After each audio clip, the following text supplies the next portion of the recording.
Welcome to the mystical tales that follow a tiring and stressful day.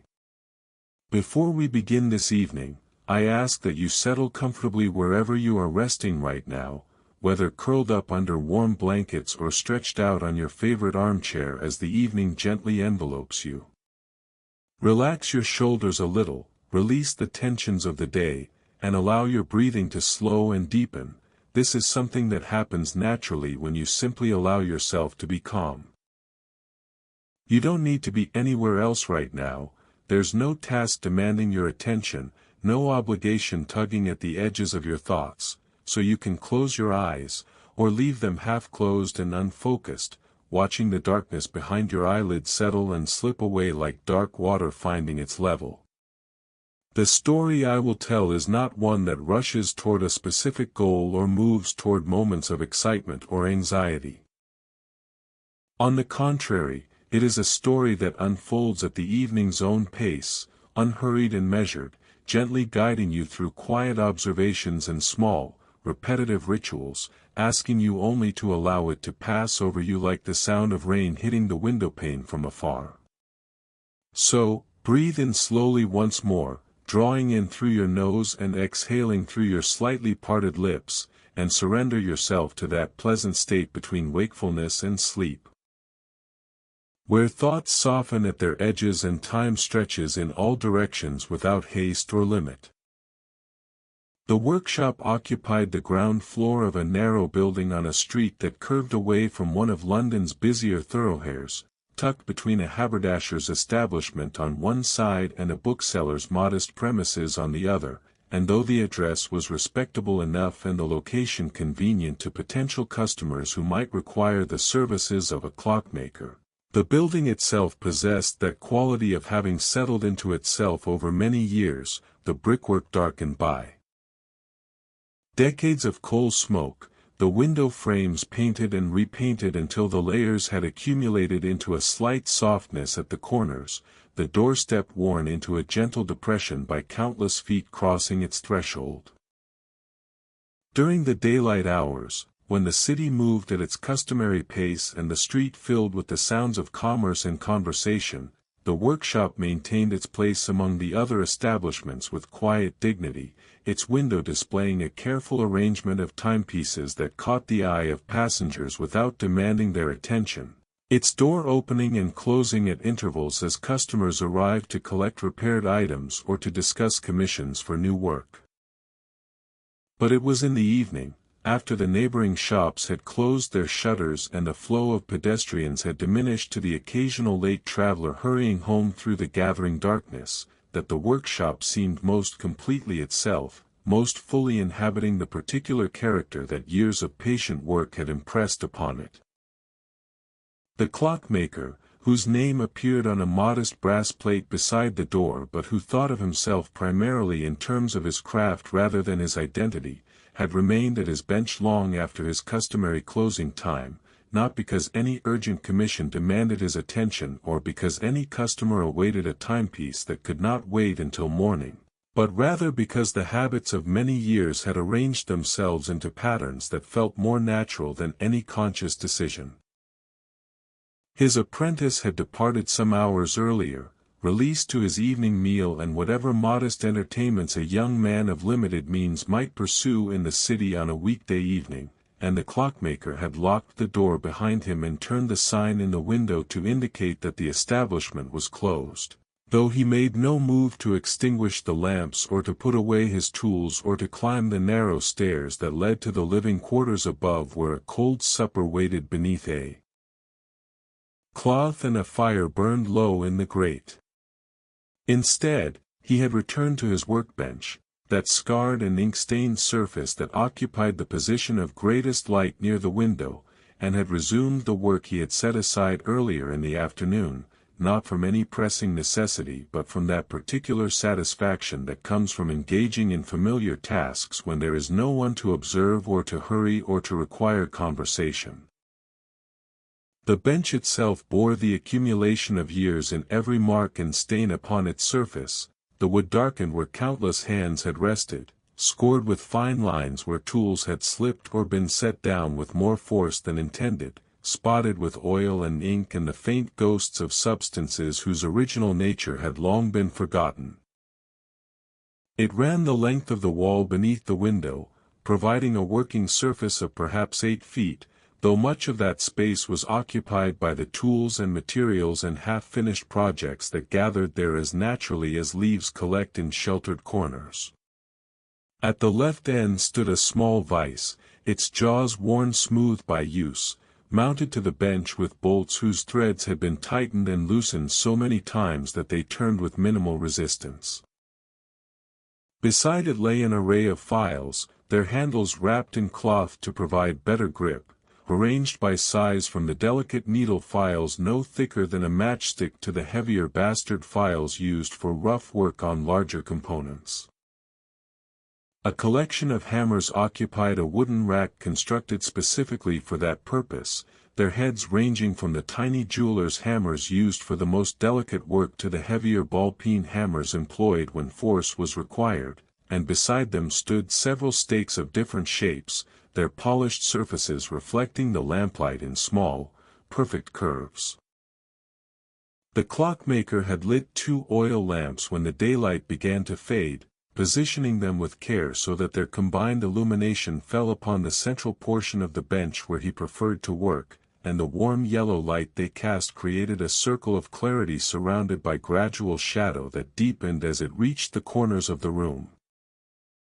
Beyond the bench, the workshop extended back into dimness where other furniture and equipment stood in their appointed places, familiar enough that they required no light for him to navigate among them, known to his hands and feet through years of daily passage.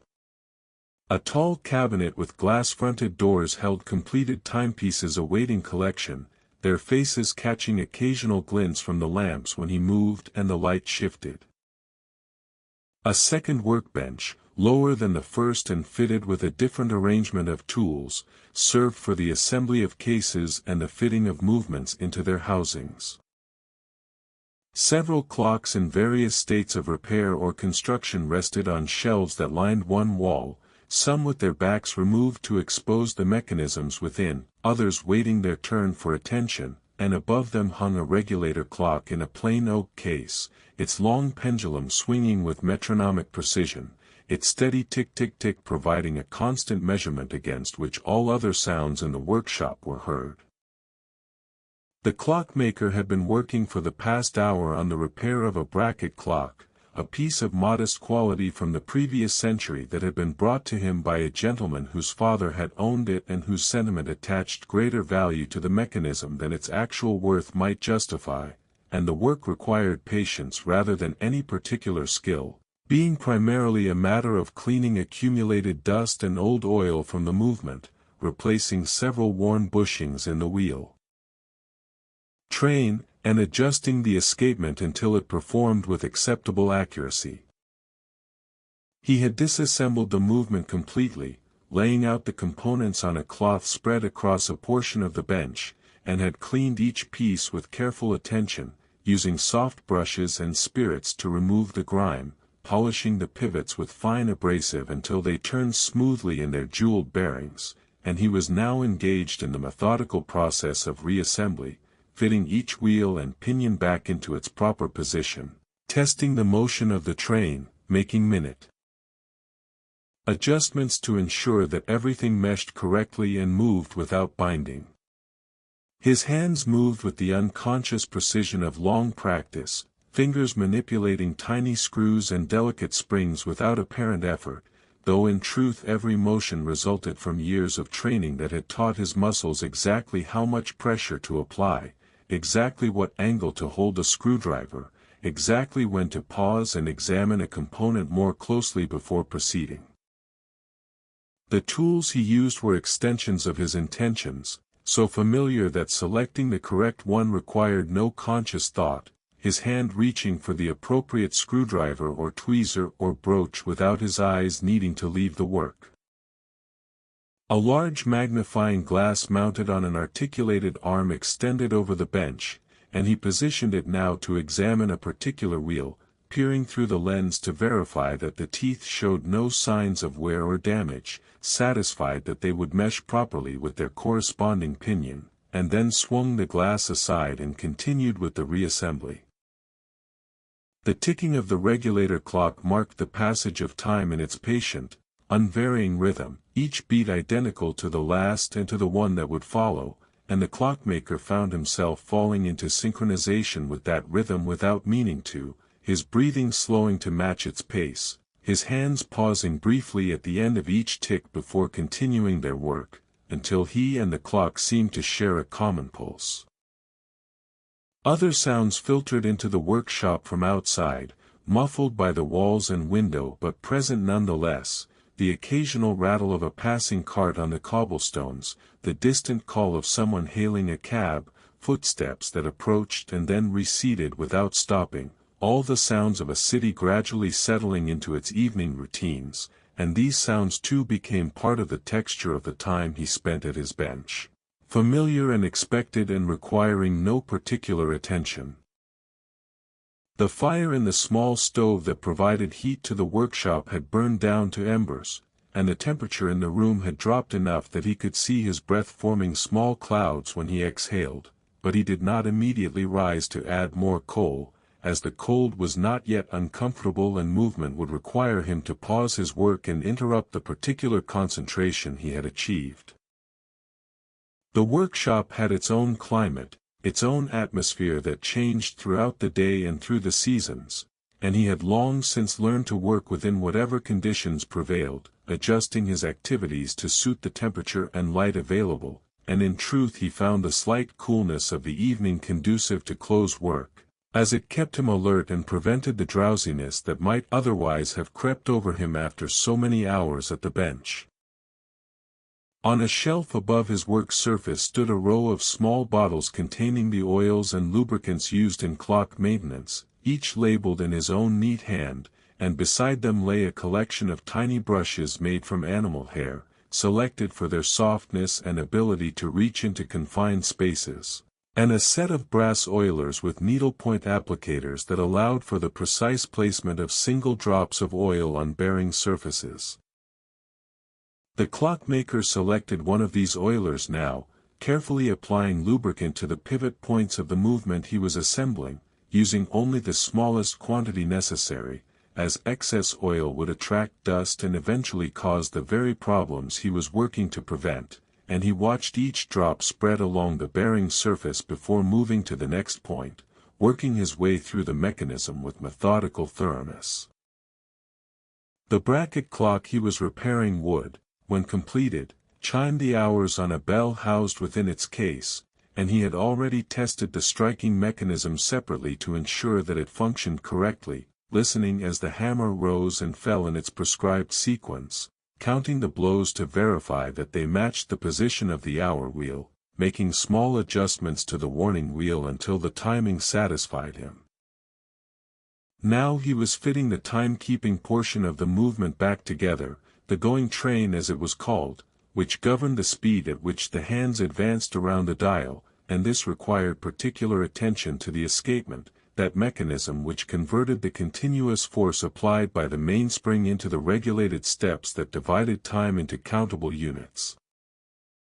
He worked with a light touch, feeling through his fingertips the subtle resistances and releases that indicated whether the pallets were engaging correctly with the escape wheel, whether the impulse was being delivered at the proper moment, whether the dead beat was sharp or whether something in the geometry needed adjustment.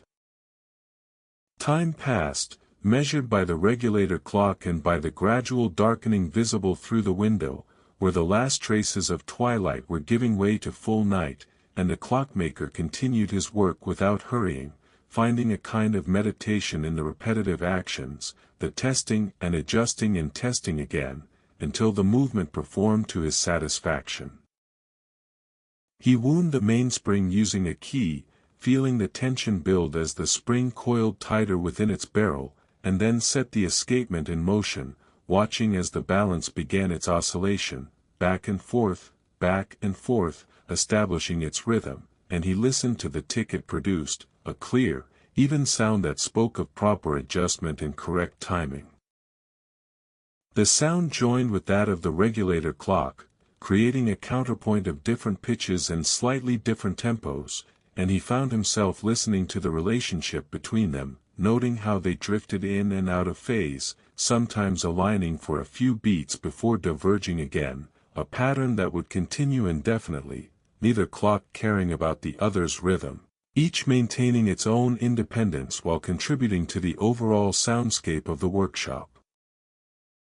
With the movement now running, the clockmaker set it aside to observe its performance over the next hour, as variations in rate might only become apparent after extended operation, and he turned his attention to other tasks that did not require the same degree of concentration, tasks that occupied his hands while allowing his mind to settle into that pleasant state of half-attention where thoughts arose and dissolved without particular significance. He began sorting through a box of small parts that had accumulated over recent weeks, screws and springs and other components salvaged from clocks beyond repair, organizing them by type and size into the compartmented drawer where such things were kept, and the simple, mechanical nature of this work suited the lateness of the hour and his own mild fatigue. His fingers moved among the tiny pieces, brass and steel glinting in the lamplight, each one a small triumph of manufacturing, threads cut with precision, springs tempered to exact specifications, and he handled them with the respect due to objects made with care, even though many were obsolete or damaged and would never again serve their original purpose. Some clockmakers discarded such remnants without ceremony, but he had been taught by his own master to save them, as one never knew when some odd screw of unusual thread pattern might prove exactly what was needed for a repair, and the habit had persisted long after his master had passed and the workshop had become his own. The steady ticking of the clocks continued, filling the silence, and the clockmaker found himself simply listening, not thinking about anything in particular, his hands continuing their sorting while his awareness drifted in that borderless way that comes with fatigue and familiarity, not sleeping but not entirely awake either, suspended in a state where time seemed to lose its urgency and the workshop became a small, contained world entire unto itself, the lamplight creating a boundary beyond which nothing else mattered. He thought, though it was less than a thought and more a passing awareness, that he had spent most of his life in rooms like this, first as a boy learning the trade in his master's workshop, then as a journeyman in various establishments around the city, and finally here, in this particular room with its particular configuration of tools and furniture, and that the accumulation of all those hours at workbenches, all those days measuring and cutting and adjusting, had shaped him as surely as his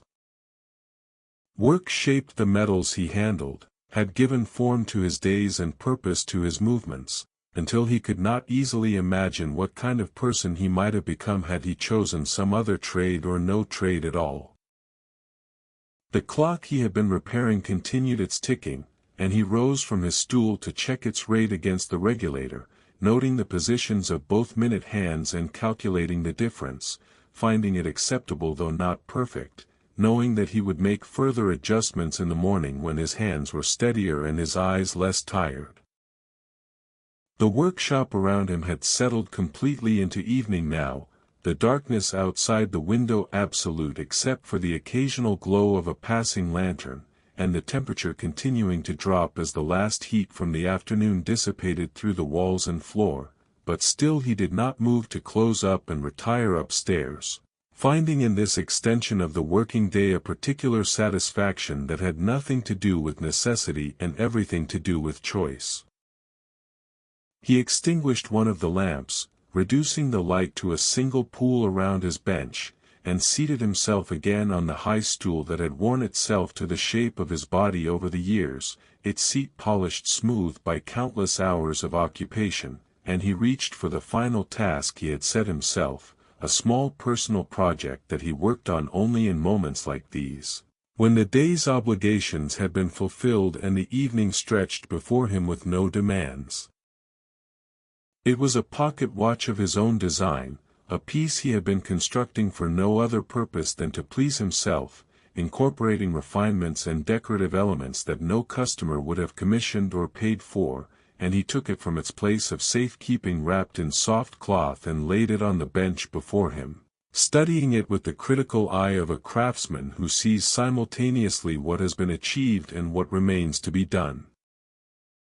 The movement was nearly complete, its plates engraved with delicate scrollwork that served no functional purpose but gave him pleasure to look upon, the wheels cut from brass that he had selected for its particular color and finished with a care that went beyond what practical necessity demanded, and as he worked on fitting a jeweled bearing, his hands moving with instinctive precision, the workshop around him settled into a stillness so complete that the ticking of the clock seemed less a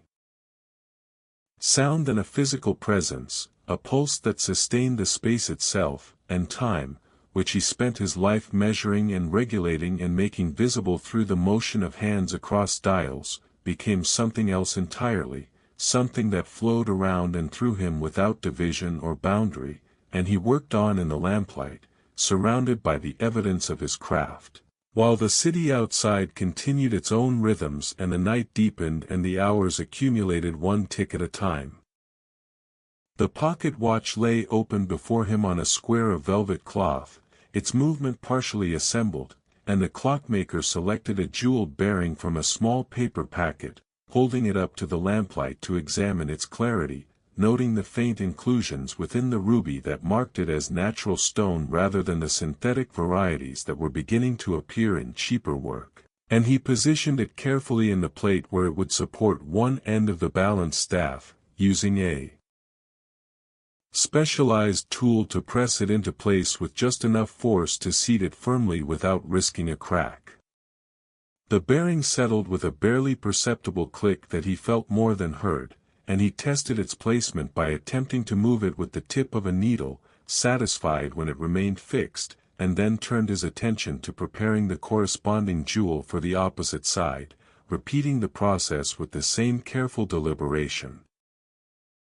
This work required a steadiness of hand that the lateness of the hour made more challenging, as the muscles of his fingers and wrists had been engaged for many hours already and held within them a subtle tremor that appeared only when the most delicate operations were attempted, but he had learned long ago how to compensate for this, bracing his forearms against the edge of the bench to create a stable platform, controlling his breathing to eliminate the slight movements caused by the expansion and contraction of his chest, and timing his motions to fall between heartbeats when his hands were most still. The techniques had become so habitual that he employed them without conscious thought, his body arranging itself into the proper configuration automatically, and he worked his way through the task with the patience of someone who understood that hurrying would only necessitate doing the work again later. The regulator clock on the wall struck the hour, 9 measured chimes that resonated through the workshop, and the clockmaker paused in his work to listen, noting with satisfaction that the strike occurred precisely when the minute hand reached the 12, indicating that the clock's regulation remained accurate despite having run continuously for many years without adjustment. Other clocks in the workshop joined with their own announcements, some chiming the hour in full, others marking it with a single bell, creating a brief chorus of different tones and timbres that overlapped and then faded, leaving behind the usual ticking that seemed louder in the silence that followed. He had become so accustomed to these hourly interruptions that they no longer disturbed his concentration, serving instead as gentle reminders of time's passage, marking the evening's progress in sound. With the jeweled bearings installed, he turned his attention to the balance wheel itself, that delicate assembly of brass and steel that would govern the watch's timekeeping through its oscillation, and he lifted it from its resting place with tweezers, holding it up to the light to verify that the rim showed no signs of damage and that the weights attached at intervals around its circumference remained secure. The balance wheel represented one of the most critical components of any timepiece, as its regularity of motion determined the accuracy with which the hours and minutes were measured, and even the smallest imperfection in its construction could result in errors that would accumulate over days and weeks into significant deviations from correct time. This particular balance he had fabricated himself, turning it on a small lathe from a blank of brass stock, cutting the spokes with careful attention to symmetry, drilling holes for the adjustment weights at precisely calculated positions, and the work had occupied several evenings, but the result pleased him with its clean proportions and visible precision. He fitted the balance staff into the jeweled bearings he had just installed, lowering it with extreme care until the pivots at each end rested in their designated positions, and then tested its freedom of motion by giving it a gentle impulse with the tip of a feather, watching as it rotated several complete turns before friction gradually slowed and stopped it. The motion appeared smooth and unrestricted, with no signs of binding or wobbling, and he nodded slightly in satisfaction before setting the balance spring, that fine spiral of tempered steel that would provide the restoring force to keep the balance oscillating at its designed frequency. The spring coiled inward from its outer attachment point on the balance cock to its inner fastening on the balance staff, and fitting it required threading the staff through the center of the spiral and then securing both ends while maintaining the correct tension and ensuring that the coils remained concentric and level. His hands moved through this delicate operation with the automatic precision of long practice, though a part of his awareness remained alert for any resistance or misalignment that might indicate a problem, and when the spring was secured he tested the assembly by winding it slightly and releasing it, observing the balance as it swung through several oscillations, its motion regular and consistent, the spring coiling and uncoiling with mathematical precision. The watch was not yet running, as the escapement that would maintain the balance's motion remained to be installed and adjusted, but seeing this central component performing as intended gave him a sense of progress that made the late hour and the cold of the workshop feel less significant. He wrapped the partially completed watch in its cloth and returned it to the drawer where he kept works in progress, not wishing to risk leaving it exposed overnight where dust might settle on its exposed mechanism, and then sat for a moment with his hands resting flat on the bench, feeling the mild ache in his fingers that resulted from so many hours of detailed work, flexing them slowly to ease the stiffness. The lamplight threw his shadow large against the wall behind him, distorting his proportions so that his head and shoulders loomed while his lower body disappeared into darkness, and he watched this shadow move as he shifted position, finding in its wavering outline a kind of companionship, another presence in the otherwise solitary workshop. The temperature had continued its gradual descent, and he could feel the cold beginning to penetrate through his waistcoat and shirt, making him aware of his body in a way that concentration on work had prevented earlier, and he finally rose from his stool and moved to the stove to add several lumps of coal from the scuttle that stood beside it, opening the iron door and using a poker to stir the embers before placing the fresh fuel on top. The coal began to smoke as it heated, thin tendrils rising from its surface, and he left the door slightly ajar to provide draft until the fuel caught properly, returning to his bench while the fire established itself.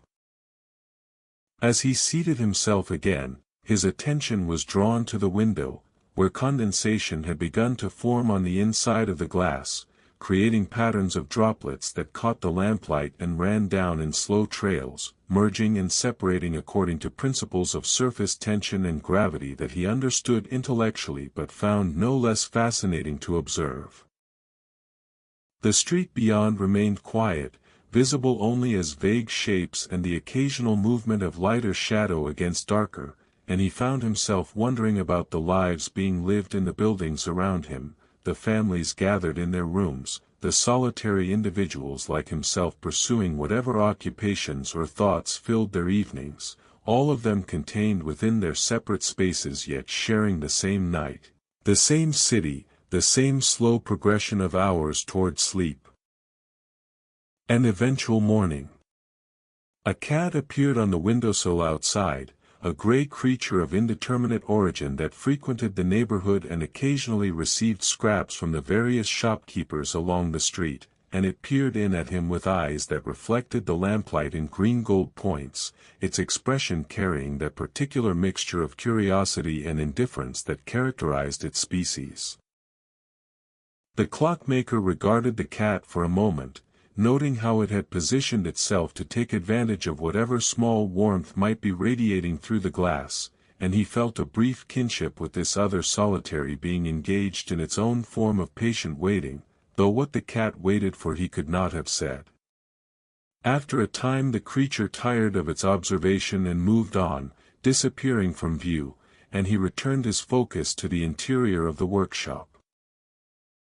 The stove had caught properly now, and he closed its door, hearing the draft increase as the fire drew air through the vents, and the additional heat began to spread through the room, not enough to warm it significantly but sufficient to take the sharpest edge off the cold.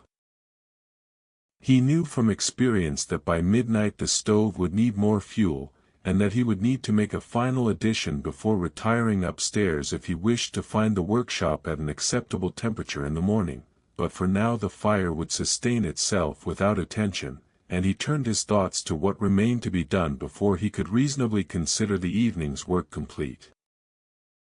On the shelf where completed repairs awaited collection stood a carriage clock in a brass case, its glass panels allowing the mechanism within to be seen from all sides, and he decided to verify once more that it was running accurately, as the customer who had commissioned its repair was due to collect it the following afternoon and had been quite particular about its timekeeping.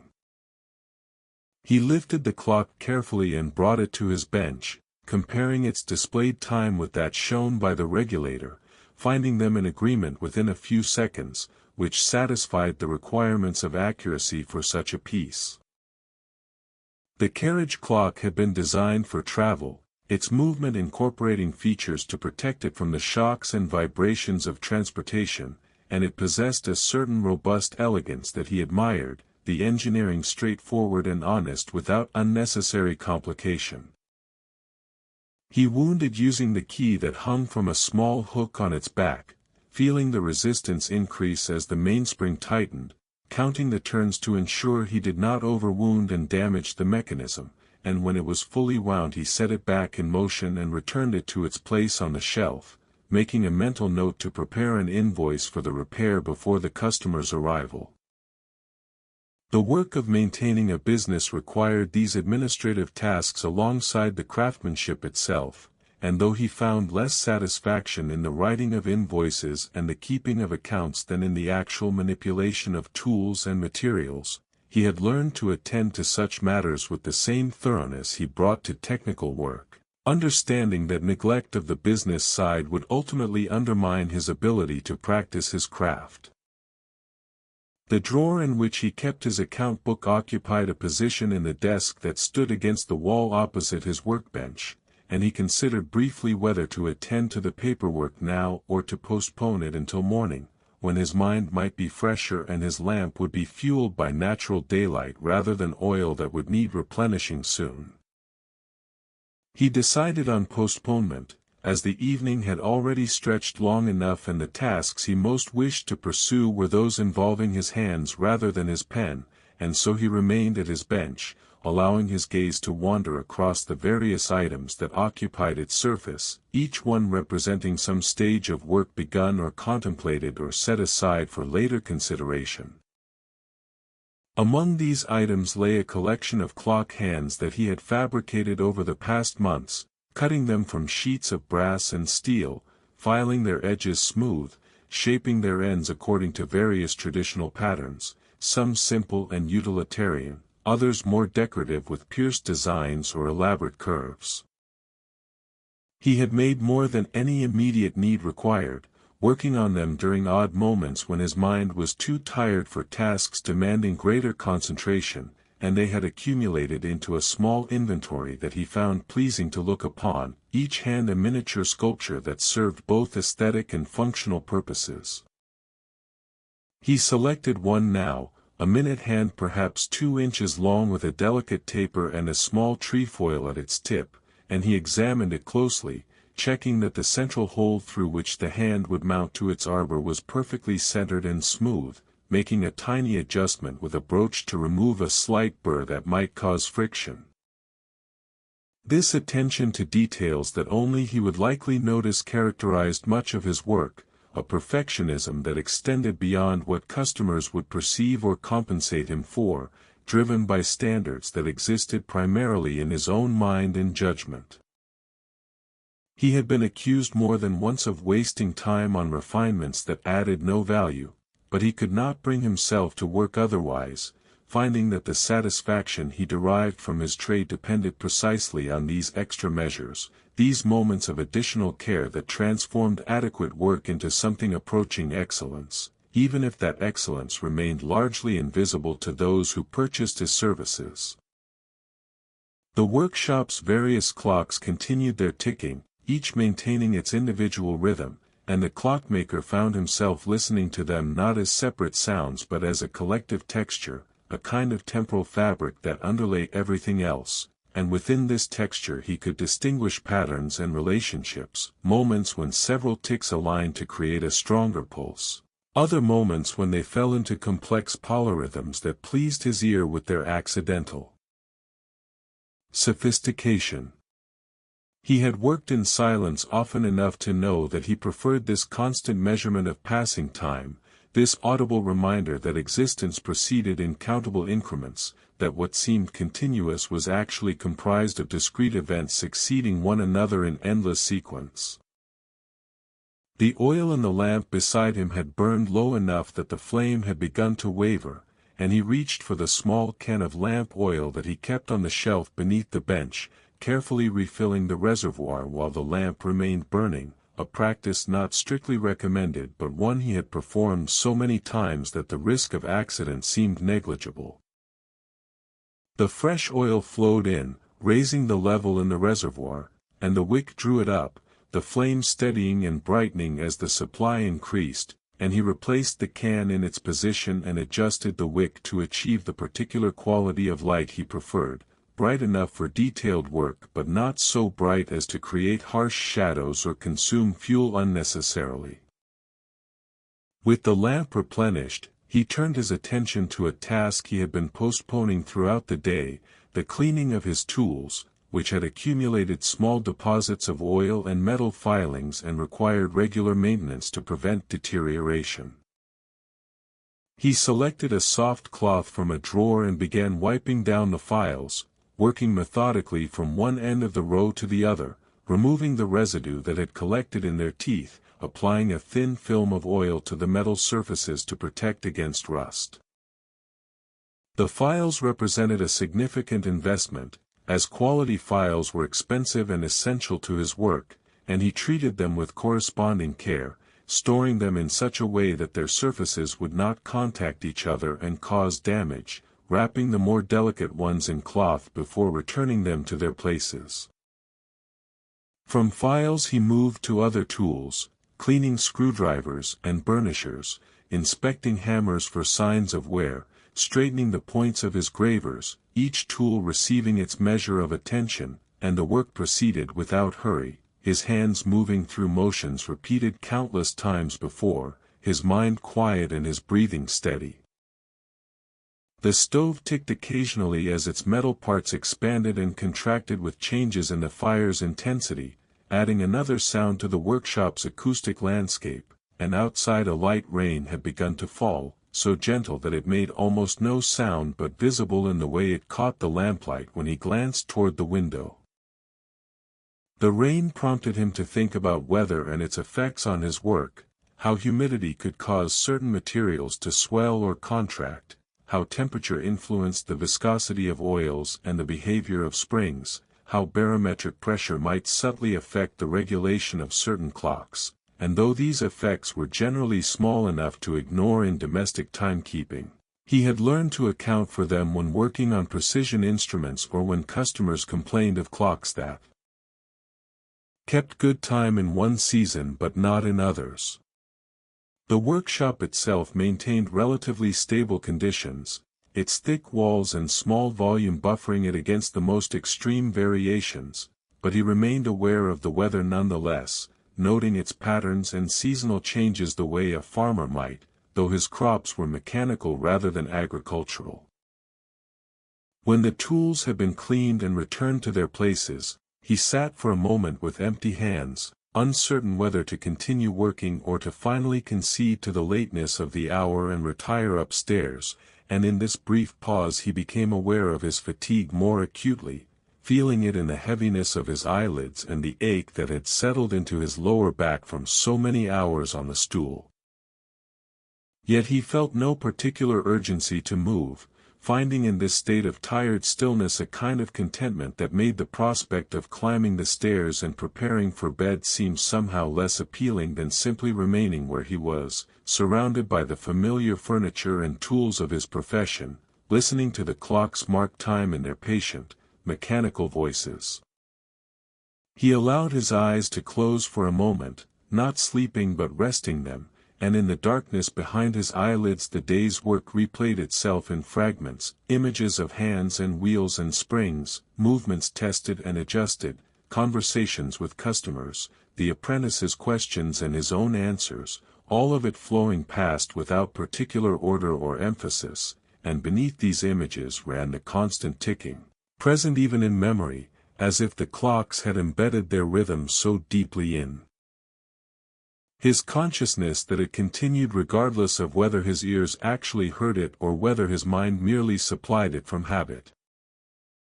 When he opened his eyes again, the workshop looked exactly as it had before, unchanged by his momentary withdrawal from it, the lamplight steady, the shadows unchanged, the clock faces showing that only a few minutes had passed, and he felt the mild surprise that always accompanied this realization that time's passage depended not at all on his attention to it, that the mechanisms he spent his life maintaining would continue their operation whether he observed them or not, that his presence made no difference to their function even as their function had become central to his life.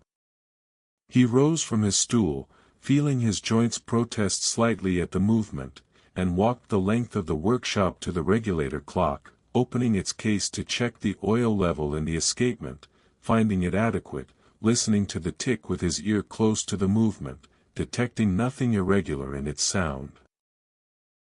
The pendulum swung with perfect consistency, its brass bob catching the lamplight as it passed through its arc, and he watched it for several cycles, finding in its motion something deeply satisfying, this visible manifestation of time's passage, this pendulum that would continue swinging long after he himself had stopped, maintained by whoever succeeded him in this workshop or in some other workshop if this building was eventually put to other uses.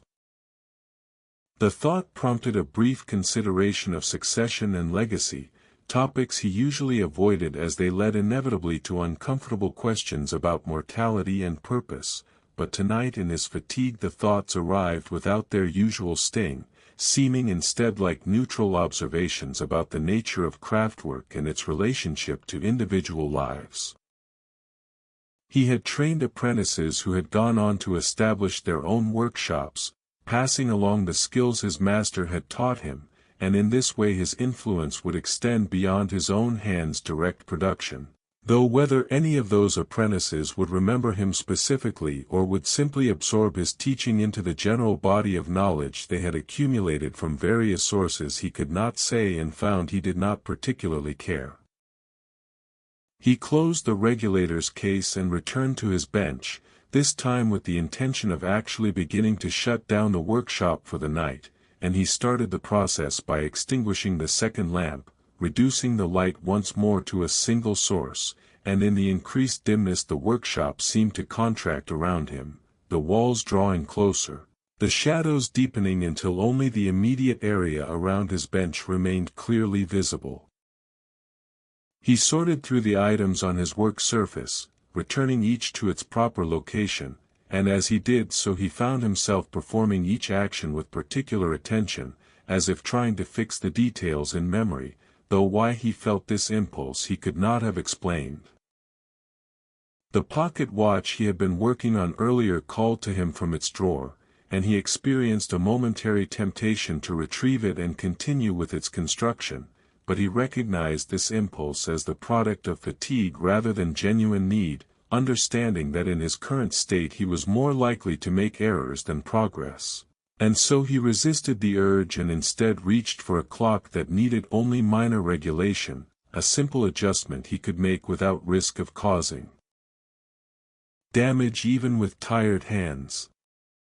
This clock, a wall-mounted timepiece with a brass dial and a pendulum that swung behind a small glass door, had been keeping time approximately 2 minutes slow per day, and the owner had requested that it be corrected to run accurately. The adjustment required lengthening the pendulum very slightly, which he accomplished by turning the rating nut at its base, a small brass fitting threaded onto the pendulum rod that could be raised or lowered to change the effective length and thus the period of oscillation. He made the adjustment by a quarter turn, calculating that this would produce approximately the correction needed, and set the clock running again, making a note to observe its rate over the next several days before returning it to its owner. The rain outside had intensified slightly, and he could hear it now against the window, a soft pattering that merged with the ticking of the clocks to create a sound environment that felt particularly enclosed and sheltered, emphasizing the workshop as a protected space set apart from the weather and the night. He had always found something comforting in this sense of separation, this being inside while awareness of the outside remained present through sounds and the darkness visible beyond the window, and he recognized that this feeling had something to do with why he preferred to work late into the evening rather than retiring earlier, that these hours when the city slept and he remained awake and engaged in his craft possessed a quality distinct from the daylight hours, more private, more completely his own. The coal in the stove had burned down again, and he added 2 more pieces, watching through the partially open door as the flames licked around the new fuel, blue at the base where the heat was most intense, transitioning to yellow and orange at the tips where partially burned gases rose toward the flue, and he found himself mesmerized by this display of combustion. The way the fire sought out consumable material with what appeared to be purposeful movement, though he knew it was merely the physics of heat and oxygen and chemical reaction following predictable patterns. He closed the door and returned to his bench, deciding that this would indeed be his final addition of fuel for the evening, that when these pieces had burned to embers he would allow the fire to die rather than perpetuating it further into the night. The decision to stop, to finally conclude the day's work and transition toward rest, carried with it a certain weight that he recognized from countless previous evenings, a reluctance that had nothing to do with any remaining task and everything to do with the ending itself, the acknowledgement that this particular day with its particular configuration of moments and actions would not come again, that tomorrow would bring different work and different thoughts and he would be imperceptibly older. And the workshop would have aged by another day's worth of dust and wear. These philosophical considerations usually visited him only in the late evening when fatigue lowered the defenses he maintained against excessive introspection, and he had learned neither to indulge them nor to fight them but simply to note their presence and continue with whatever actions the moment required. He began preparing the invoice for the carriage clock repair, pulling his account book from the desk and opening it to a fresh page, dipping his pen in the inkwell and writing with careful attention to legibility, as his handwriting tended toward illegibility when he rushed or when his hands were tired. The invoice listed the work performed, the replacement parts used, and the fee he charged, which he calculated according to a formula that accounted for the time spent, the cost of materials, and what he judged the customer's ability to pay, this last factor introducing a variable element that he adjusted based on his sense of fairness rather than pure economic optimization. The gentleman who owned the carriage clock could certainly afford the full rate, and so he charged it without compunction, noting the amount in both the invoice and his account book before blotting the ink and setting the paper aside to dry. The inkwell, a brass vessel that sat in a depression cut into the desk surface, held only a small amount of ink remaining, and he made a mental note to refill it from the larger bottle he kept in the cupboard, though not tonight, as the task could wait until morning when he would need the ink for other correspondence.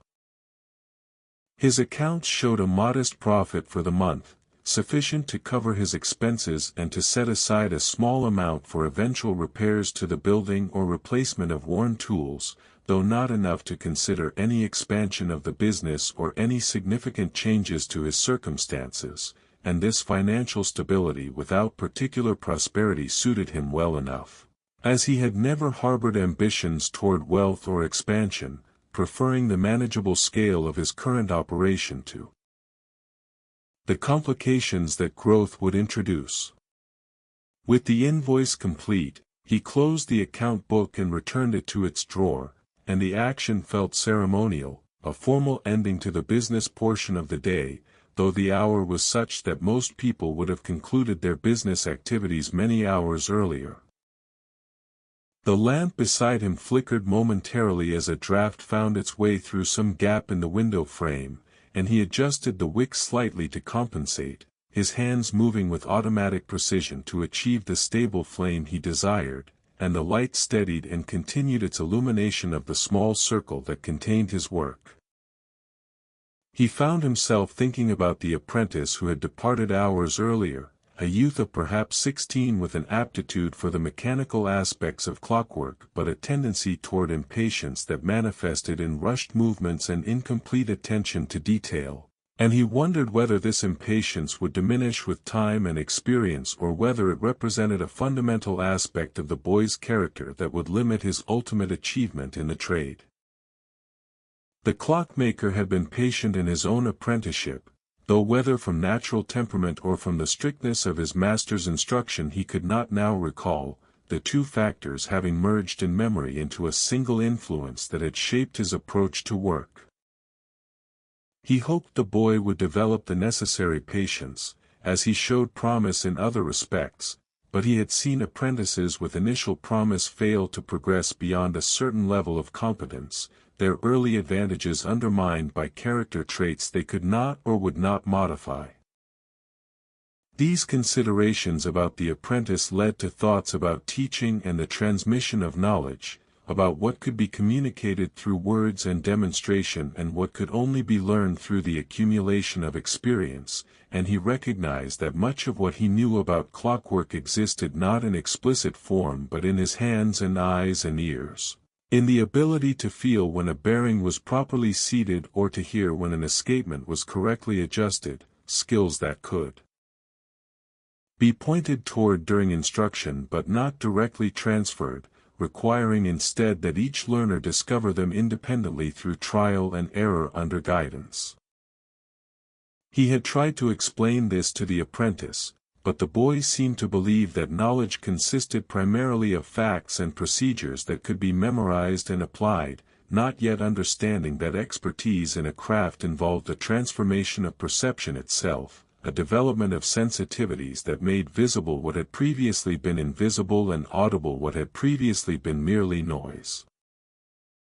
The regulator clock struck the half-hour, a single chime that echoed briefly in the workshop before fading, and the clockmaker realized with some surprise that another 30 minutes had passed since the last hour had been marked, the time seeming to have compressed or his awareness of it to have drifted, and he wondered whether he had been sitting motionless during that interval or whether he had been moving and working without retaining memory of the actions. He looked at the bench before him and saw that he had cleaned and organized the tools more thoroughly than he remembered doing, suggesting that his hands had continued their work while his mind wandered through its thoughts about apprentices and teaching, and this division of attention between conscious thought and automatic action was familiar to him from long experience, a mode of operation that emerged particularly in the evening when fatigue made sustained concentration difficult. He stood and stretched, raising his arms above his head and feeling his spine extend, hearing small pops as joints adjusted, and he walked to the window to look out at the street, pressing his forehead against the cold glass and peering into the darkness. The rain had diminished to a drizzle, barely visible except where it passed through the sphere of light cast by a street lamp some distance away, and the cobblestones gleamed wetly, reflecting what little light reached them. No one moved in the visible portion of the street, and the neighboring buildings showed no illuminated windows, their inhabitants presumably already in bed, and he felt the isolation of his wakefulness, the sense of being perhaps the only person in this immediate neighborhood still engaged in conscious activity rather than surrendered to sleep. This feeling of isolation did not trouble him, as solitude had long been his preferred state, and he found in it a kind of freedom from the expectations and judgments that accompanied the presence of others, a permission to work at whatever pace suited him and to pursue whatever thoughts presented themselves without need to explain or justify. The workshop at night belonged to him in a way it did not during business hours when the apprentice was present and customers might arrive and the doors stood unlocked against intrusion, and he valued these hours of complete autonomy, this time when he answered to no one and could simply be himself without performance or pretense. He returned to his bench and seated himself once more, not because any urgent work awaited but because the stool and the bench and the tools arranged around him had become a kind of default position, the place his body returned to when no other location claimed it, and he sat with his hands resting on the worn wood, feeling through his palms the texture of the surface, every scratch and stain familiar as the features of his own face. The workshop had become an extension of himself over the years, or perhaps he had become an extension of it, the boundary between the person and the place having blurred through constant interaction until they formed a single system, each incomplete without the other. On the shelf above the bench sat a small wooden box containing the personal effects of his late master, items that had come to him upon the old man's death and which he had never quite decided what to do with, keeping them neither from sentimentality nor for any practical use but simply because disposing of them seemed to require a decision he was not prepared to make.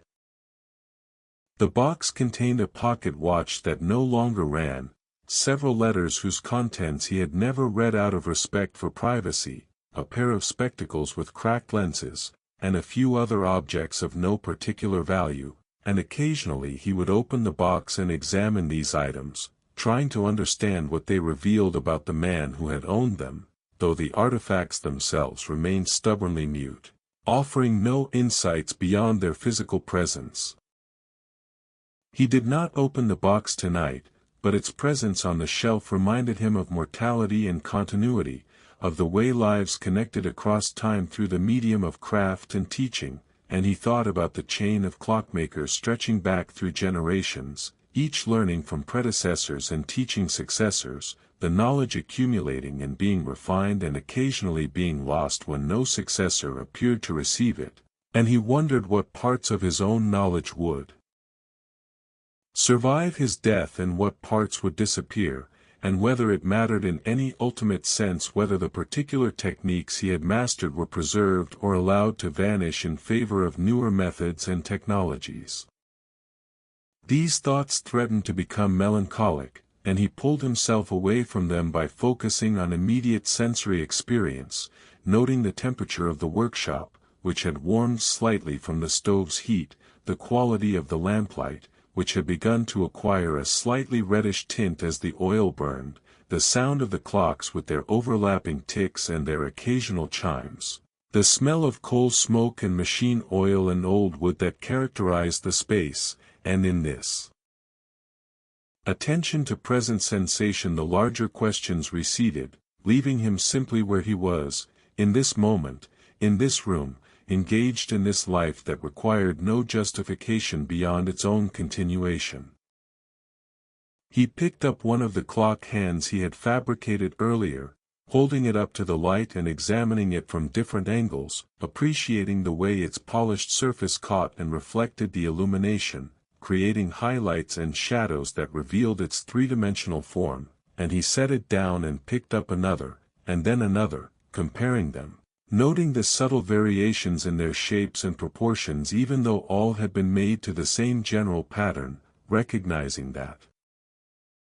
each bore the marks of the particular moment in which it had been created, the steadiness or tremor of his hand on that day, the sharpness or dullness of the tools he had used, the care or haste with which he had worked.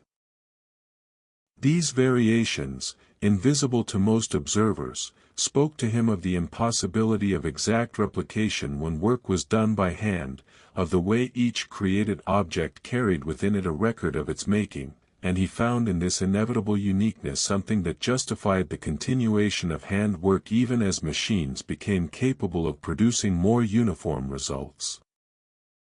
The stove's fire had burned down considerably, the flames having subsided into a bed of glowing coals that radiated heat without the visible drama of active combustion, and he decided not to add more fuel, accepting that the temperature in the workshop would begin to fall and that this falling temperature would eventually drive him upstairs to the warmer rooms above.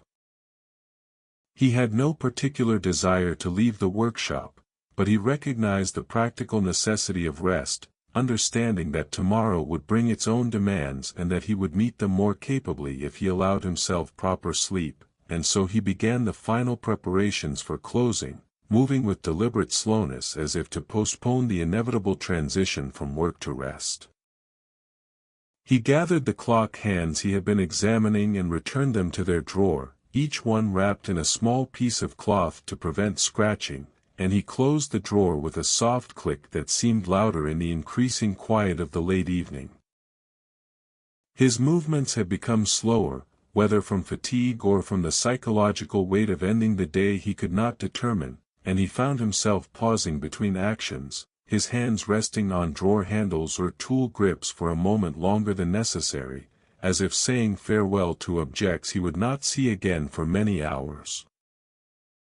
This tendency toward ritual in the closing of the workshop was another habit that had developed over years, a way of marking the transition between the working day and the night of rest, and though he sometimes mocked himself for the superstitious quality it suggested, he continued the practice nonetheless, finding in it a kind of comfort that transcended rational justification. The lamplight cast his shadow on the wall in exaggerated form, and he watched it as he moved, noting how it preceded or followed his movements depending on his position relative to the light source, and he thought about shadows and their relationship to the objects that cast them, about how they were both connected to and separate from those objects, present only when light was present but dependent entirely on the solid forms that interrupted that light, and this led him to consider the nature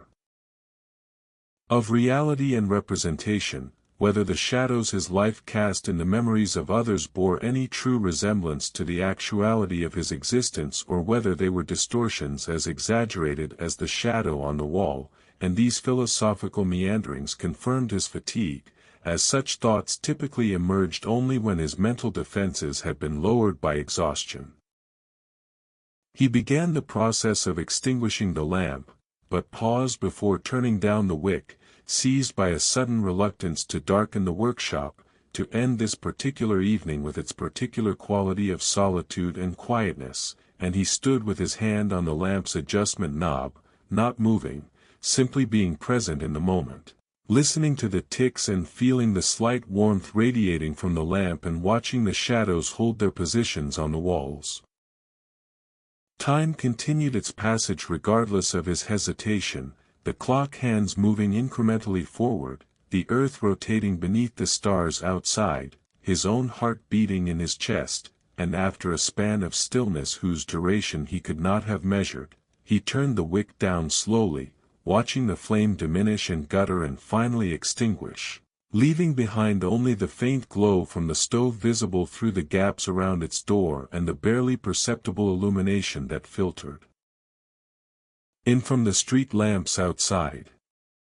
In the sudden darkness, the workshop transformed, its familiar geography becoming uncertain, the positions of furniture and equipment known intellectually but invisible, requiring him to move with careful attention to avoid collision, and he stood still for a moment to allow his eyes to adjust, waiting for the shapes around him to emerge from the undifferentiated blackness.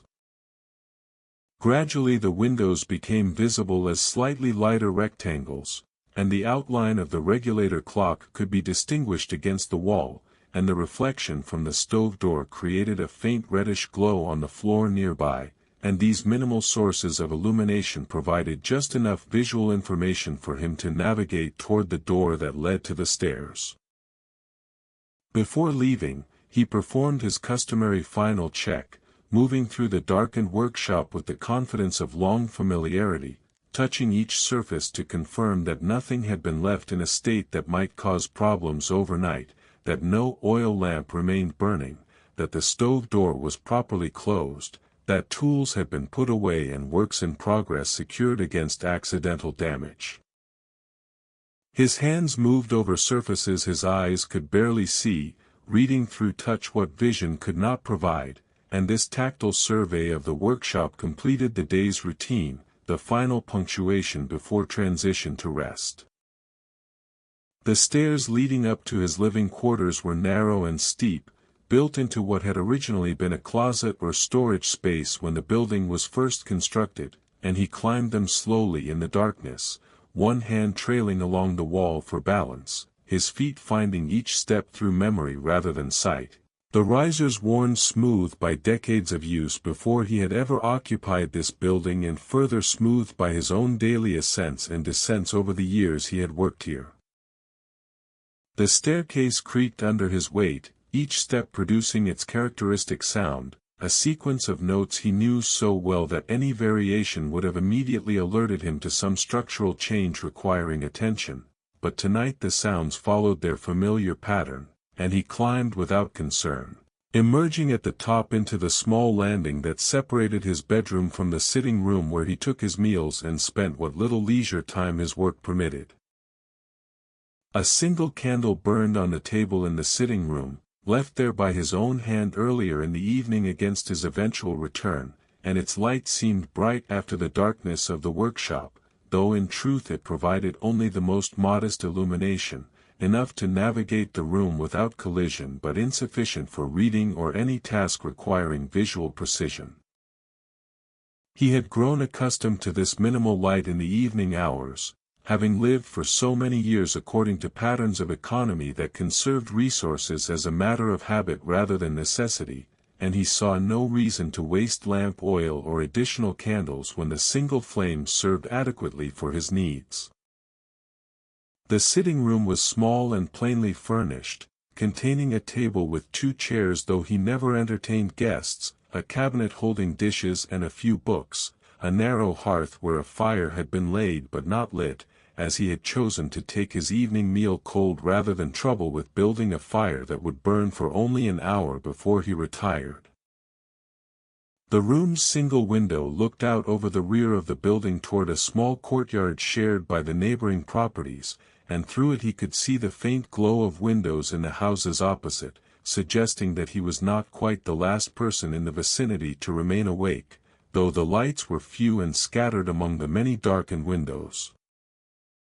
On the table sat the remains of his supper, covered with a cloth as he had left it, and though he felt no particular hunger, he removed the cloth and examined what remained, finding bread that had hardened slightly during the hours it had waited, cheese that had begun to sweat in the room's warmth, and an apple whose skin had wrinkled with age but which remained edible.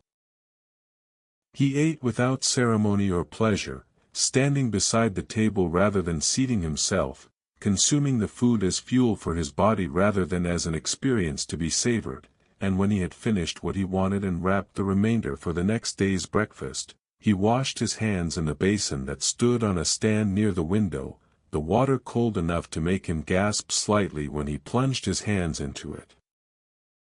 The act of washing brought a kind of alertness that had been absent during his slow progress through the workshop's closing routine, and he found himself more aware of his body and its sensations, the ache in his back and shoulders, the stiffness in his fingers, the grittiness of his eyes that came from so many hours of close work in lamplight, and he recognized these discomforts as the accumulated cost of the day's labor, prices he paid willingly for the privilege of practicing his craft but which nonetheless reminded him of his aging, of the gradual wearing down that attended all living things and which no amount of care or maintenance could entirely prevent. He dried his hands on a cloth and moved to the bedroom, a space even smaller than the sitting room, containing a narrow bed, a chest of drawers, a washstand, and little else, the walls bare except for a small mirror and a calendar whose pages had not been turned for several months, leaving it displaying a season long past.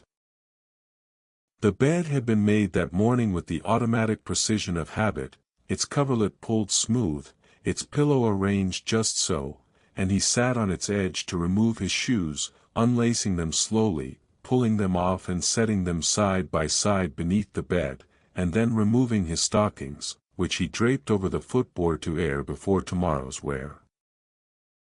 The cold of the room had become more noticeable now that he was preparing for bed, his body heat no longer being generated by movement or work, and he undressed quickly, hanging his clothes on the pegs mounted to the wall, pulling on the nightshirt that hung from another peg, the garment long and heavy, made of flannel that had softened with countless washings. He contemplated lighting a fire in the small grate that shared a chimney with the workshop stove below, but decided against it, judging that the bed's blankets would provide sufficient warmth once he had settled beneath them and that the effort of fire building exceeded his remaining energy. Before getting into bed, he performed his evening ablutions at the washstand, pouring water from the pitcher into the basin, splashing it on his face, the shock of cold bringing a moment of sharp awareness before subsiding into a general sense of cleanliness. He dried himself with another cloth and then stood for a moment looking at his reflection in the small mirror, seeing there a face that had become so familiar through daily observation that he no longer truly saw it, registering only the most general impression of features arranged in their customary configuration, the details having long since faded into invisibility through overfamiliarity. The face in the mirror showed the wear of years spent in close work, the lines around the eyes from squinting at small objects, the permanent slight furrow between the brows from concentration, the pallor that came from spending days indoors rather than in sunlight, and he thought without particular emotion that he looked older than his years, though how much older he could not say, having lost the clear sense of what each age should look like, seeing in others not their chronological years but only the general categories of young, middle-aged, and old, into which last category he was beginning to feel himself sliding despite being, by strict numerical measure, still some distance from what might be considered elderly. He turned from the mirror and approached the bed, pulling back the covers and sliding beneath them, feeling the cold of the sheets against his skin, a cold that would gradually warm from his body heat but which for now made him curl slightly into himself, seeking to minimize the surface area exposed to the chill. The pillow received his head with the particular combination of support and yielding that came from long use, its shape having conformed to his head over countless nights, and he arranged himself in his customary sleeping position, lying on his right side with his knees slightly bent, one hand tucked under the pillow and the other resting on his chest.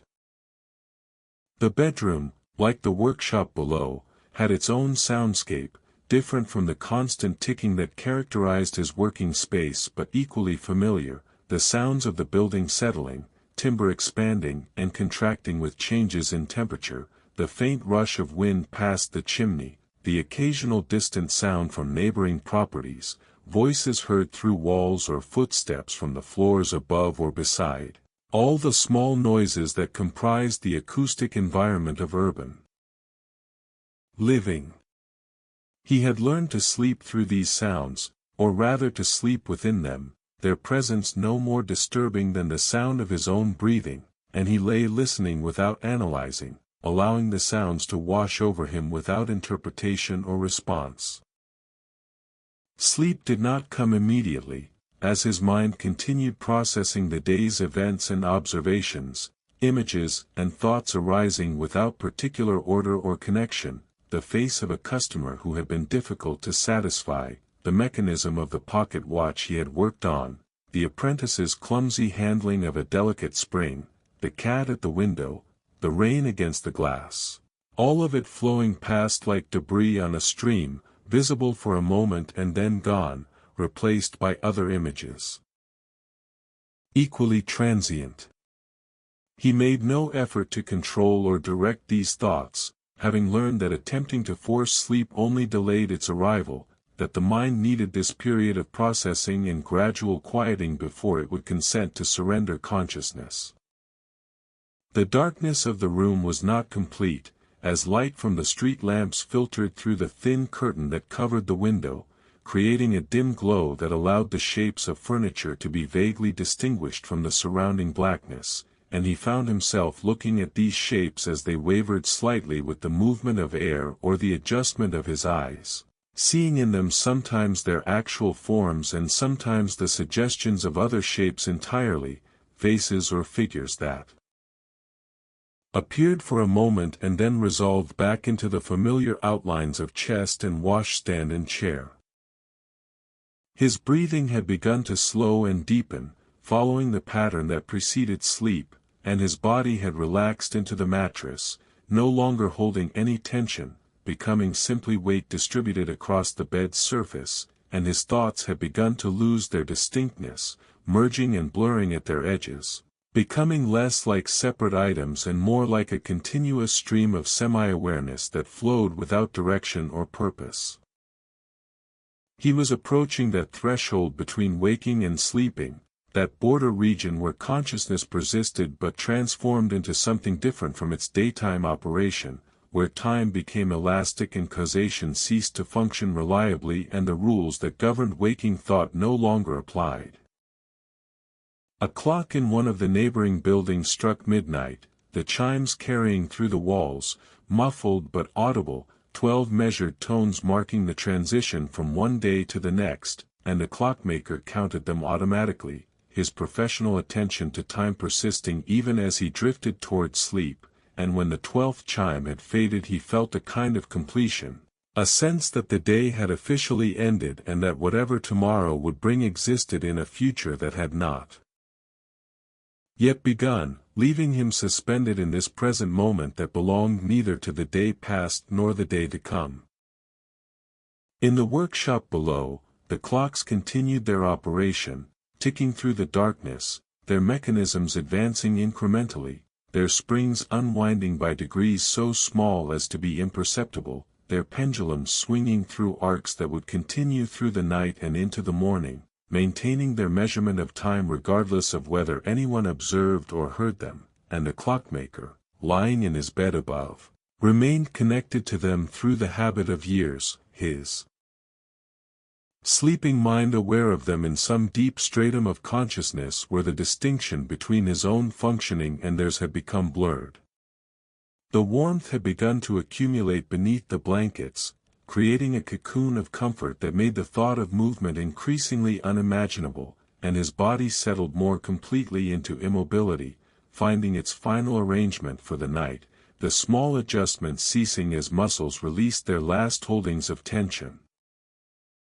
His breathing had become so slow and regular that it seemed almost mechanical, as if he too were a kind of clockwork, his lungs expanding and contracting with the reliability of bellows driven by gears, his heart beating its steady rhythm, his blood circulating through vessels that required no conscious direction, all the autonomous processes of bodily maintenance continuing their work while his conscious mind prepared to withdraw into sleep.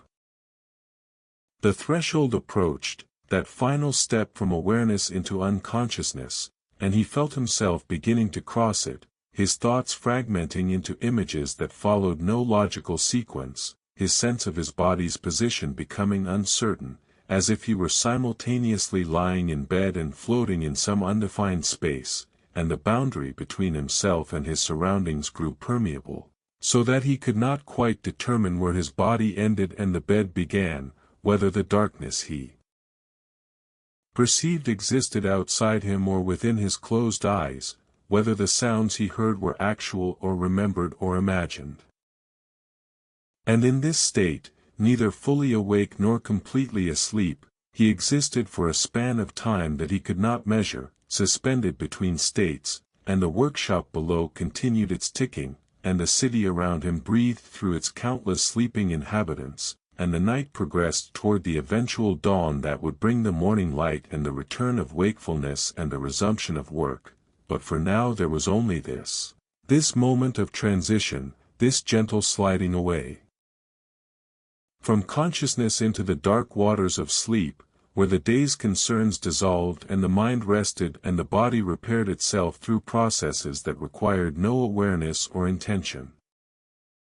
The clockmaker's last conscious thought, if it could be called a thought rather than simply a fading impression, was of the pocket watch he had been constructing, seeing in his mind's eye the balance wheel oscillating in its bearings, and this image followed him down into sleep, becoming part of the dreams that would occupy the hours until morning, dreams populated by gears and springs and the faces of clocks, by customers and apprentices and the tools of his trade, all of it mixing and transforming according to the logic of dreams rather than the logic of waking life, and through it all ran the constant ticking, that rhythmic measurement that continued whether he heard it or not, whether he slept or waked, marking time's passage with mechanical precision through all the hours of darkness until the first light would appear at the window and another day would begin. If you found some rest in this quiet journey through the clockmaker's evening, I would be grateful if you might consider returning for another story when sleep proves difficult to find, and perhaps, if you feel moved to do so, you might leave a few words in the comments about where in the world you are listening, as there is something rather lovely about knowing that these small moments of quietness are being shared across distances and time zones, connecting us all in our common need for rest and peace at the end of our various days. The night deepened around the building on its curved street, settling over the workshop and the rooms above with that particular quality of stillness that arrives in cities only after midnight, when even the latest revelers have found their way home and the earliest workers have not yet risen, leaving a span of hours that belongs to no one, claimed by neither day nor night but existing in suspension between them. The clockmaker slept in his narrow bed, his breathing steady and slow, his body motionless except for the slight rise and fall of his chest beneath the blankets, and downstairs in the workshop the mechanisms he had spent his day tending continued their operations, indifferent to his absence, requiring nothing from him now, asking only that they be left undisturbed to perform the functions for which they had been designed. The regulator clock on the workshop wall maintained its governance over the others, its longer pendulum and more refined escapement giving it an authority that the lesser timepieces seemed to acknowledge, and its tick provided the fundamental beat against which the others measured themselves, though none of them possessed consciousness enough to recognize this relationship or to care about their relative accuracy. The brass bob at the pendulum's end swung through the darkness, catching no light now that the lamp had been extinguished, but continuing its motion nonetheless, the energy stored in its raised position converting to kinetic energy at the bottom of its swing and back to potential energy at the top, the cycle repeating with such consistency that the loss to friction and air resistance became negligible over the span of a single night, though over weeks and months these tiny losses would accumulate until the clock required rewinding. The bracket clock that the clockmaker had repaired earlier in the evening sat on the shelf where he had placed it, its new bushings and cleaned movement allowing it to run more smoothly than it had in years, and its tick, slightly higher in pitch than the regulators, interwove with the deeper sound to create a pattern of beats that aligned and separated and aligned again according to the mathematical relationship between their different rates. Every few minutes the two ticks would synchronize perfectly for several beats before drifting apart again, creating momentary unison followed by gradual divergence, a pattern that would continue throughout the night and into the following days, never quite settling into permanent alignment or permanent separation but oscillating between the two states. The carriage clock awaiting collection maintained its own rhythm, its smaller movement producing a quicker tick that seemed almost hurried compared to the more stately pace of the larger clocks, and several other timepieces in various states of repair or completion added their individual voices to the workshop's acoustic texture, creating a soundscape of overlapping periodicities that would have been maddening to some listeners but which the clockmaker found not only tolerable but actually conducive to concentration and thought. The sounds had become so deeply embedded in his consciousness that he would have found true silence disturbing, would have felt that something essential was missing, that the world had somehow stopped functioning correctly. The temperature in the workshop continued its slow decline as the fire in the stove consumed the last of its fuel and settled into a bed of embers that glowed with diminishing intensity, still radiating heat but no longer generating it through active combustion, and the warmth that had accumulated in the air and in the thermal mass of the building's structure began to dissipate through the walls and floor and ceiling, seeking equilibrium with the cold night outside. The process was gradual enough that no sudden change marked the transition from warm to cold, but rather a gentle slope of decreasing temperature that would continue until dawn brought the possibility of rekindling the fire and beginning the cycle again.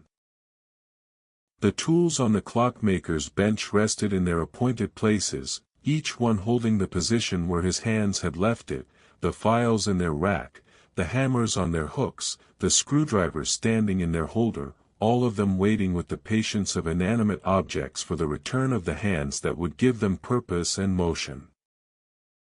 The brass and steel of which they were made contracted slightly as the temperature dropped, the molecular structure tightening in response to the cold, though the changes were far too small to be visible or to affect the tool's function when they would be taken up again in the morning. The pocket watch that the clockmaker had been constructing lay in its drawer wrapped in cloth, its partially assembled movement frozen in mid-creation, the balance wheel and spring installed but not yet connected to the escapement that would maintain their oscillation, the gear train complete but not yet tested under power, the whole mechanism existing in a state of potential rather than actuality, capable of measuring time but not yet doing so, waiting for the next stage of assembly that would bring it closer to its intended function. In the darkness of the drawer, the watch's components maintained their relationships to one another, the spacing between gears determined by the positions of their mounting screws, the depth of mesh between wheel teeth and pinion leaves calculated to provide smooth operation without binding or excessive friction.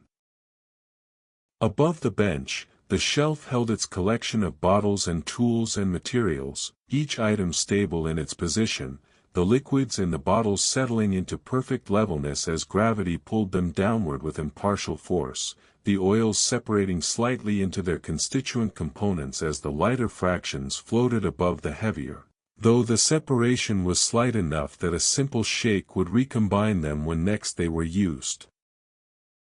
The dust that accumulated daily on every surface in the workshop continued its slow deposition, particles settling from the air onto horizontal surfaces, adding imperceptible thickness to the layer already present, marking the passage of time in a different way than the clock's mechanisms, through accumulation rather than measurement, through the physical evidence of duration rather than its abstract quantification.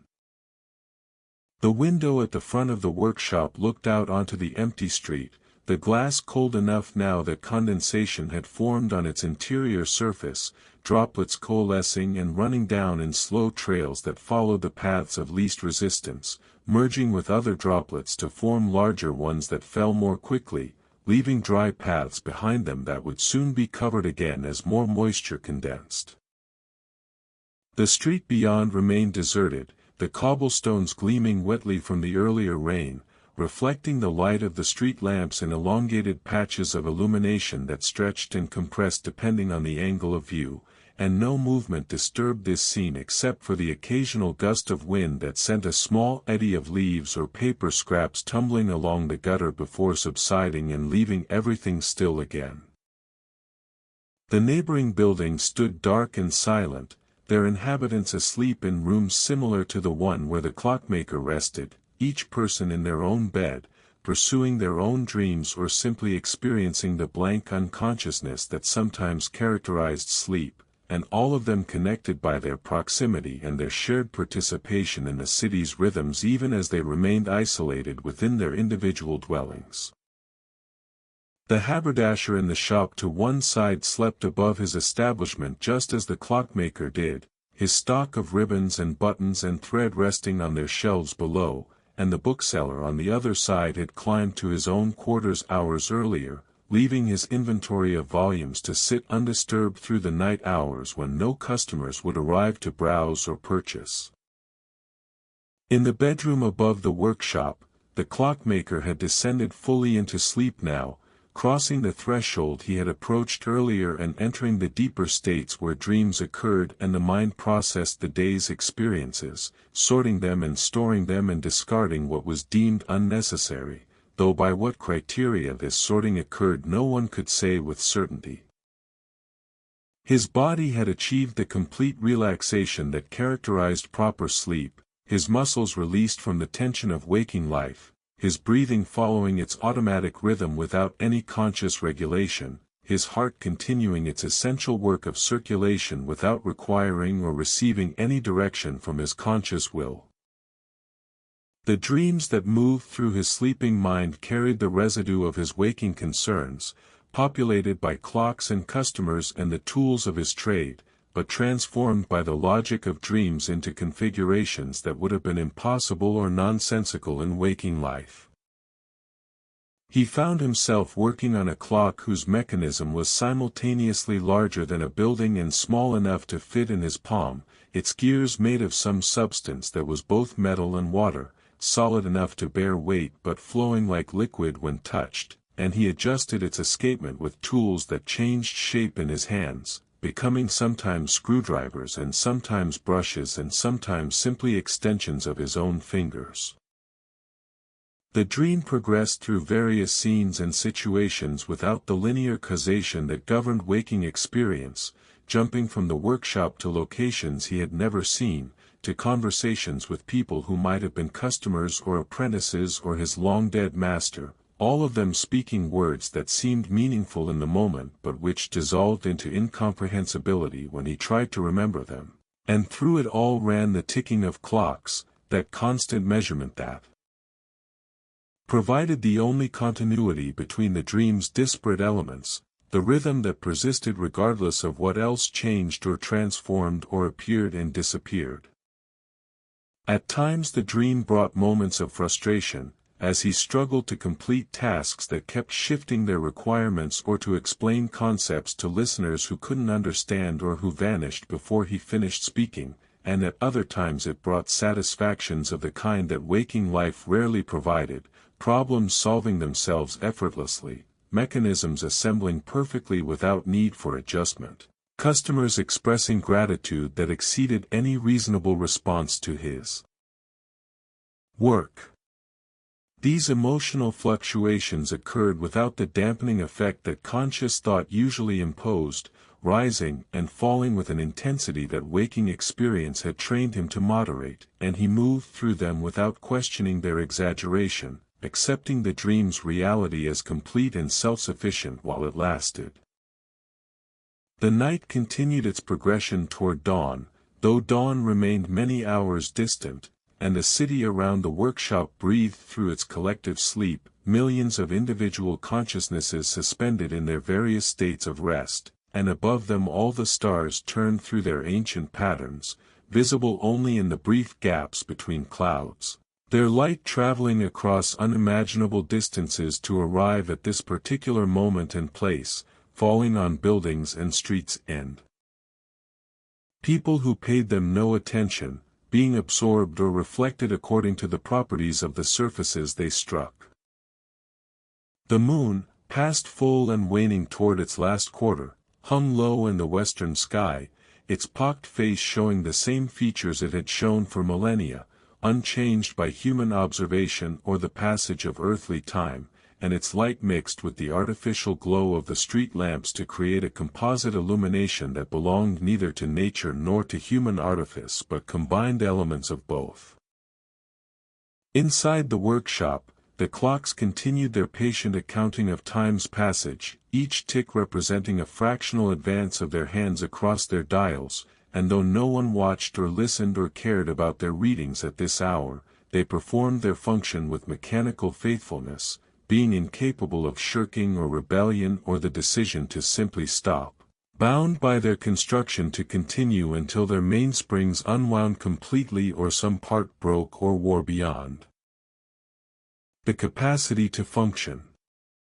This reliability, this utter dependability of inanimate mechanisms, was part of what had drawn the clockmaker to his profession, the satisfaction of working with systems that behaved according to understandable principles, that rewarded careful attention and proper maintenance with consistent performance, that asked nothing beyond what they were designed to provide and complained not at all when their requirements were met. The workshop's atmosphere had stabilized at a temperature considerably cooler than it had been during the working day, though not so cold as to cause damage to the instruments or materials it contained, and this coolness would persist through the remaining hours of night, perhaps dropping another degree or two toward dawn when the last residual heat from the previous day had fully dissipated and before the sun's return began the process of warming again. The wood of the workbench and the metal of the tools contracted minutely with this temperature change, settling into their cold weather dimensions, and if the clockmaker had been awake and working he might have noticed that certain adjustments required fractionally different settings in the cold than they did in the warmth, that clearances and fits that performed perfectly at one temperature might bind or rattle at another, though the differences were so small that only the most sensitive work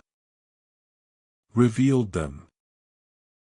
The street outside remained empty of human presence, though occasionally a cat or rat moved through the shadows, pursuing whatever business occupied such creatures in the night hours, seeking food or shelter or simply following instincts whose origins were as ancient as their species, and these animal movements created brief disruptions in the stillness, sounds of claws on stone or the rustle of something disturbed, before quiet returned and the street resumed its patient waiting for morning. The rain that had fallen earlier had stopped completely now, the clouds having moved on toward other locations, and patches of clear sky appeared between the remaining overcast, revealing stars whose light seemed particularly bright against the darkness, diamond points scattered across the void without pattern or purpose beyond the accidents of cosmic formation. The night deepened around the building on its curved street, settling over the workshop and the rooms above with that particular quality of stillness that arrives in cities only after midnight, when even the latest revelers have found their way home and the earliest workers have not yet risen, leaving a span of hours that belongs to no one, claimed by neither day nor night but existing in suspension between them. The clockmaker slept in his narrow bed, his breathing steady and slow, his body motionless except for the slight rise and fall of his chest beneath the blankets, and downstairs in the workshop the mechanisms he had spent his day tending continued their operations, indifferent to his absence, requiring nothing from him now, asking only that they be left undisturbed to perform the functions for which they had been designed. The regulator clock on the workshop wall maintained its governance over the others, its longer pendulum and more refined escapement giving it an authority that the lesser timepieces seemed to acknowledge, and its tick provided the fundamental beat against which the others measured themselves, though none of them possessed consciousness enough to recognize this relationship or to care about their relative accuracy. The brass bob at the pendulum's end swung through the darkness, catching no light now that the lamp had been extinguished, but continuing its motion nonetheless, the energy stored in its raised position converting to kinetic energy at the bottom of its swing and back to potential energy at the top, the cycle repeating with such consistency that the loss to friction and air resistance became negligible over the span of a single night, though over weeks and months these tiny losses would accumulate until the clock required rewinding. The bracket clock that the clockmaker had repaired earlier in the evening sat on the shelf where he had placed it, its new bushings and cleaned movement allowing it to run more smoothly than it had in years, and its tick, slightly higher in pitch than the regulators, interwove with the deeper sound to create a pattern of beats that aligned and separated and aligned again according to the mathematical relationship between their different rates. Every few minutes the two ticks would synchronize perfectly for several beats before drifting apart again, creating momentary unison followed by gradual divergence, a pattern that would continue throughout the night and into the following days, never quite settling into permanent alignment or permanent separation but oscillating between the two states. The carriage clock awaiting collection maintained its own rhythm, its smaller movement producing a quicker tick that seemed almost hurried compared to the more stately pace of the larger clocks, and several other timepieces in various states of repair or completion added their individual voices to the workshop's acoustic texture, creating a soundscape of overlapping periodicities that would have been maddening to some listeners but which the clockmaker found not only tolerable but actually conducive to concentration and thought. The sounds had become so deeply embedded in his consciousness that he would have found true silence disturbing, would have felt that something essential was missing, that the world had somehow stopped functioning correctly. The temperature in the workshop continued its slow decline as the fire in the stove consumed the last of its fuel and settled into a bed of embers that glowed with diminishing intensity, still radiating heat but no longer generating it through active combustion, and the warmth that had accumulated in the air and in the thermal mass of the building's structure began to dissipate through the walls and floor and ceiling, seeking equilibrium with the cold night outside. The process was gradual enough that no sudden change marked the transition from warm to cold, but rather a gentle slope of decreasing temperature that would continue until dawn brought the possibility of rekindling the fire and beginning the cycle again. The tools on the clockmaker's bench rested in their appointed places, each one holding the position where his hands had left it, the files in their rack, the hammers on their hooks, the screwdrivers standing in their holder, all of them waiting with the patience of inanimate objects for the return of the hands that would give them purpose and motion. The brass and steel of which they were made contracted slightly as the temperature dropped, the molecular structure tightening in response to the cold, though the changes were far too small to be visible or to affect the tool's function when they would be taken up again in the morning. The pocket watch that the clockmaker had been constructing lay in its drawer wrapped in cloth, its partially assembled movement frozen in mid-creation, the balance wheel and spring installed but not yet connected to the escapement that would maintain their oscillation, the gear train complete but not yet tested under power, the whole mechanism existing in a state of potential rather than actuality, capable of measuring time but not yet doing so, waiting for the next stage of assembly that would bring it closer to its intended function. In the darkness of the drawer, the watch's components maintained their relationships to one another, the spacing between gears determined by the positions of their mounting screws, the depth of mesh between wheel teeth and pinion leaves calculated to provide smooth operation without binding or excessive friction. Above the bench, the shelf held its collection of bottles and tools and materials, each item stable in its position, the liquids in the bottles settling into perfect levelness as gravity pulled them downward with impartial force, the oils separating slightly into their constituent components as the lighter fractions floated above the heavier, though the separation was slight enough that a simple shake would recombine them when next they were used. The dust that accumulated daily on every surface in the workshop continued its slow deposition, particles settling from the air onto horizontal surfaces, adding imperceptible thickness to the layer already present, marking the passage of time in a different way than the clock's mechanisms, through accumulation rather than measurement, through the physical evidence of duration rather than its abstract quantification.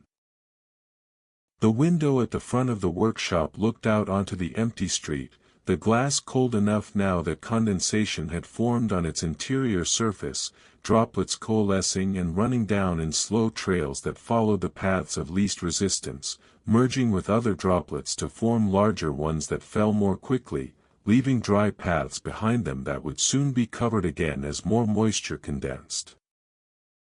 The street beyond remained deserted, the cobblestones gleaming wetly from the earlier rain, reflecting the light of the street lamps in elongated patches of illumination that stretched and compressed depending on the angle of view, and no movement disturbed this scene except for the occasional gust of wind that sent a small eddy of leaves or paper scraps tumbling along the gutter before subsiding and leaving everything still again.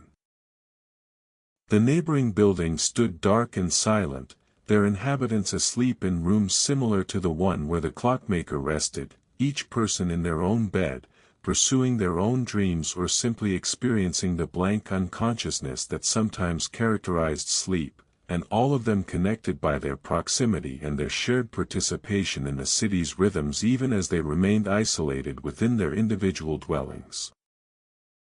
The haberdasher in the shop to one side slept above his establishment just as the clockmaker did, his stock of ribbons and buttons and thread resting on their shelves below, and the bookseller on the other side had climbed to his own quarters hours earlier, leaving his inventory of volumes to sit undisturbed through the night hours when no customers would arrive to browse or purchase. In the bedroom above the workshop, the clockmaker had descended fully into sleep now, crossing the threshold he had approached earlier and entering the deeper states where dreams occurred and the mind processed the day's experiences, sorting them and storing them and discarding what was deemed unnecessary, though by what criteria this sorting occurred no one could say with certainty.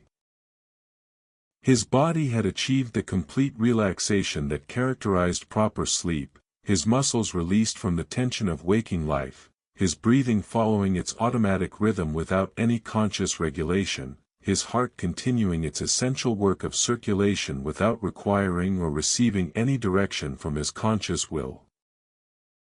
And so the night held them all, the clockmaker and his neighbors, the workshop and its many timepieces, the street and the city beyond, all suspended in that deep stillness that precedes dawn, each thing resting in its place, each mechanism continuing its patient work, and time itself flowing forward as it always had and always would, measured by the ticking of clocks or marked by the turning of stars, indifferent to human awareness yet somehow made meaningful by the very fact that somewhere someone had devoted their life to capturing and displaying its passage, had spent decades learning to create instruments that would outlast their maker and continue speaking their quiet message of measured moments long after the hands that crafted them had stilled forever. I hope this gentle journey through the watchmaker's evening has helped you make your way toward your own rest. If you have found some peace during these quiet hours, you can return to it whenever you struggle to fall asleep, and if you wish to share where in the world you are listening from, I would be happy to know that these words have crossed distances and found you in your own night. Remember, tomorrow is the first day of the rest of your life. Good night.